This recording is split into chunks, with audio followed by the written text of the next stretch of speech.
Priya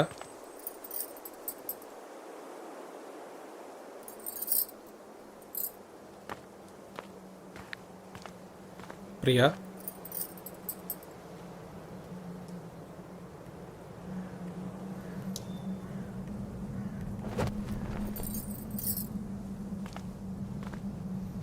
Priya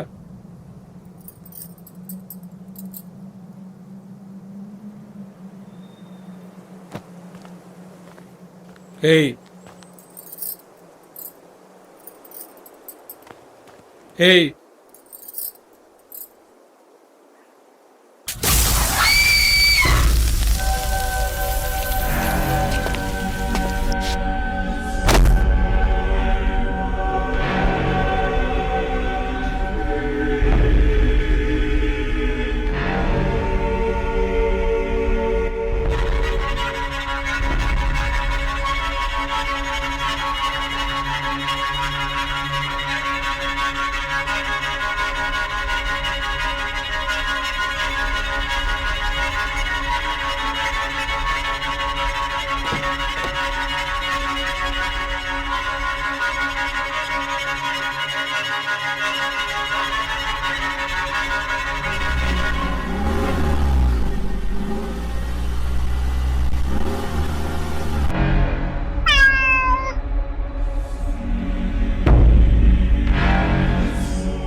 hello Hello?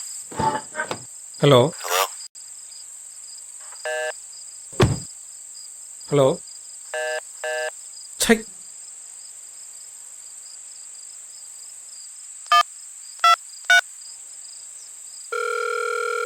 Hello hello அண்ணா சை தா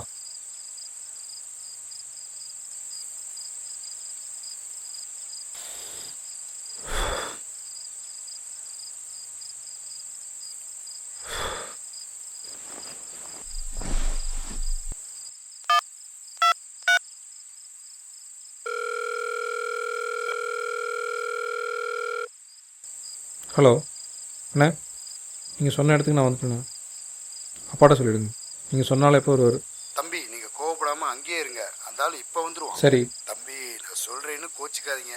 உங்கள் அப்பா ரொம்ப கஷ்டப்பட்டு இந்த கேஸ்லேருந்து உங்களை தப்பிக்க வச்சுருக்காரு. இனிமேலாவது இப்படி நடக்காமல் பார்த்துக்கோங்க தம்பி.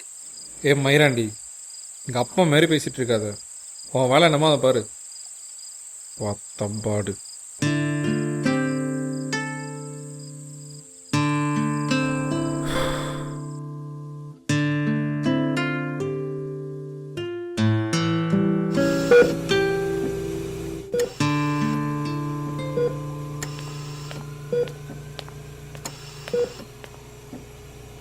Excuse me, sir.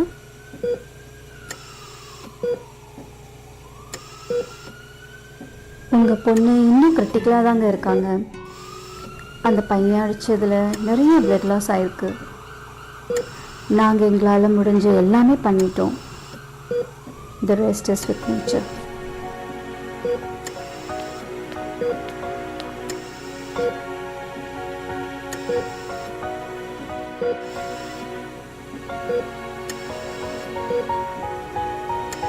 உங்கள் பொண்ணு இன்னும் கிரிட்டிக்கலாக தாங்க இருக்காங்க. அந்த பையன் அடித்ததில் நிறைய பிளட் லாஸ் ஆகிருக்கு. நாங்கள் எங்களால் முடிஞ்ச எல்லாமே பண்ணிட்டோம். The rest is with nature.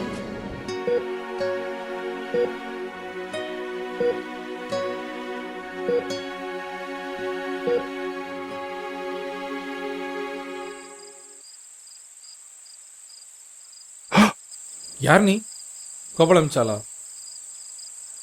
நீ இங்கே இருக்கக்கூடாது, போலீஸ் ஸ்டேஷனில் இருக்கணும். ஸ்டேஷனா?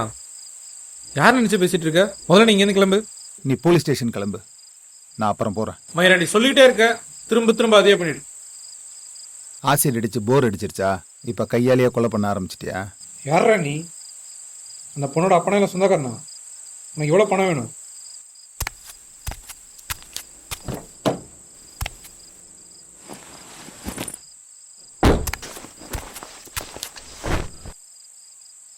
இந்த பை ஃபுல்லாக பணம் இருக்கு, உனக்கு எவ்வளோ வேணுமோ எடுத்துக்கோ.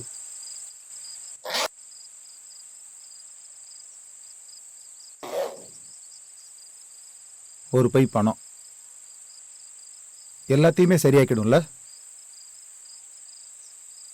அப்போ 2 பை தரவா, இல்லை 4? உனக்கு எவ்வளோ தான் வேணும்னு சொல்லு, எதுவாக இருந்தாலும் நான் தரேன். என்ன வேணும்னு நான் முன்னாடியே சொல்லிட்டேன். நீ ஜெயிலுக்கு போகணும்.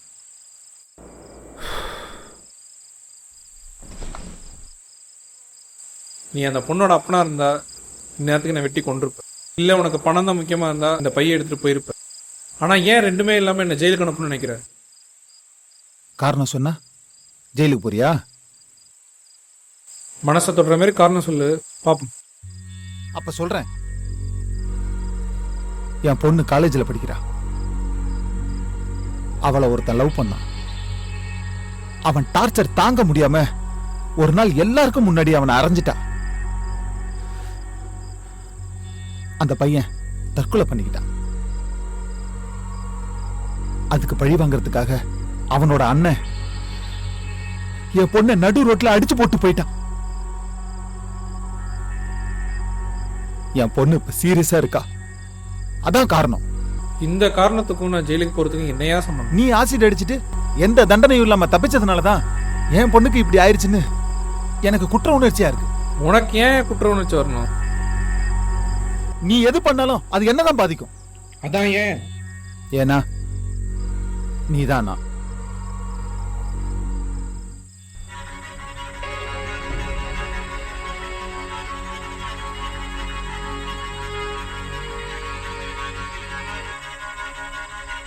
My mom is the best mom in this world.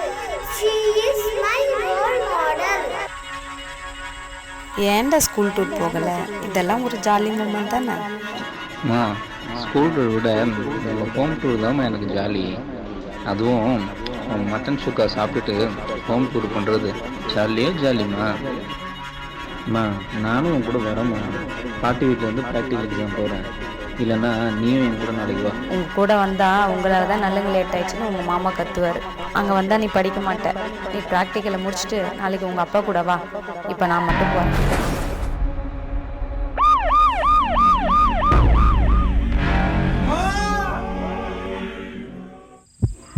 Karthik, உங்களுக்கு PTSD சிம்டம்ஸ் இருக்கு.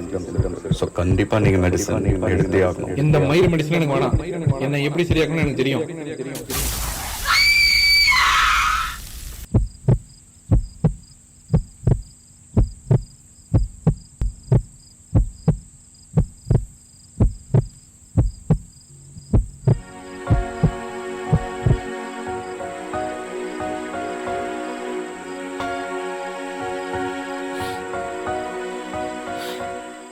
வாழ்க்கையில நம்ம முடிவே இல்லைன்னு நினைச்ச பிரச்சனைகள்லாம் கண்ணீர் தான் முடிவு.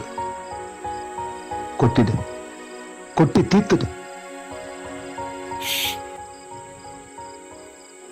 நம்ம அம்மாவை எழுத்தா மட்டும் பார்க்குற நிலைமை வராமல் இருந்திருந்த இந்த வாழ்க்கையை நான் வெறுத்திருக்க மாட்டேன். இந்த வெறுப்பை அந்த பொண்ணு மாற்றணும்னு ஆசைப்பட்டிருக்க மாட்டேன். அது நடக்கலைன்னா இந்த வெறுப்பை அந்த பொண்ணு மேலே கொட்டியிருக்க மாட்டேன்.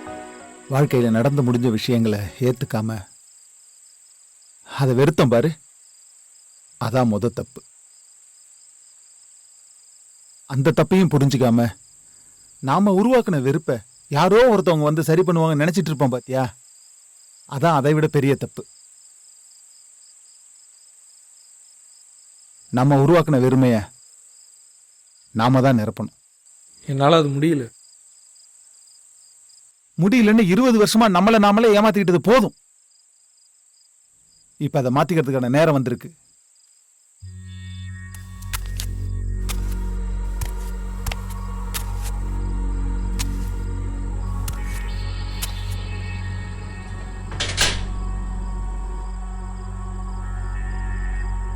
சரி, நீ சொல்கிற மாதிரியே நம்ம மாற்றிக்கிறோம். ஆனால் அதனால் என்ன மாறிடும்? பிரியாவோட வாழ்க்கை திரும்ப கிடச்சிடுமா?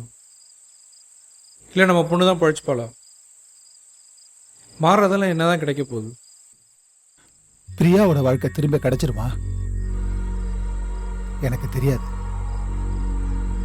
இல்ல நம்ம பொண்ணு பழிச்சுப்பாளா அதுவும் தெரியாது. ஆனா ஒண்ணு மட்டும் தெரியும், நமக்கும் நம்மளை சுத்தி இருக்கிறவங்களுக்கும் எந்த கெடுதல் நடந்தாலும் அதுக்கு நம்ம தான் காரணங்கிற ஒரு குற்ற உணர்ச்சி இருக்கு பத்தியா, அது நம்மளை விட்டு போயிடும். அது மட்டும் எனக்கு நிச்சயமா தெரியும்.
விழுப்புரம் குமார் நகரில் 20 வருடங்களுக்கு முன்பு பிரியா என்ற பெண் மீது அமிலம் வீசப்பட்டு நகர் காவல் நிலையத்தில் வழக்கு பதிவு செய்யப்பட்டது.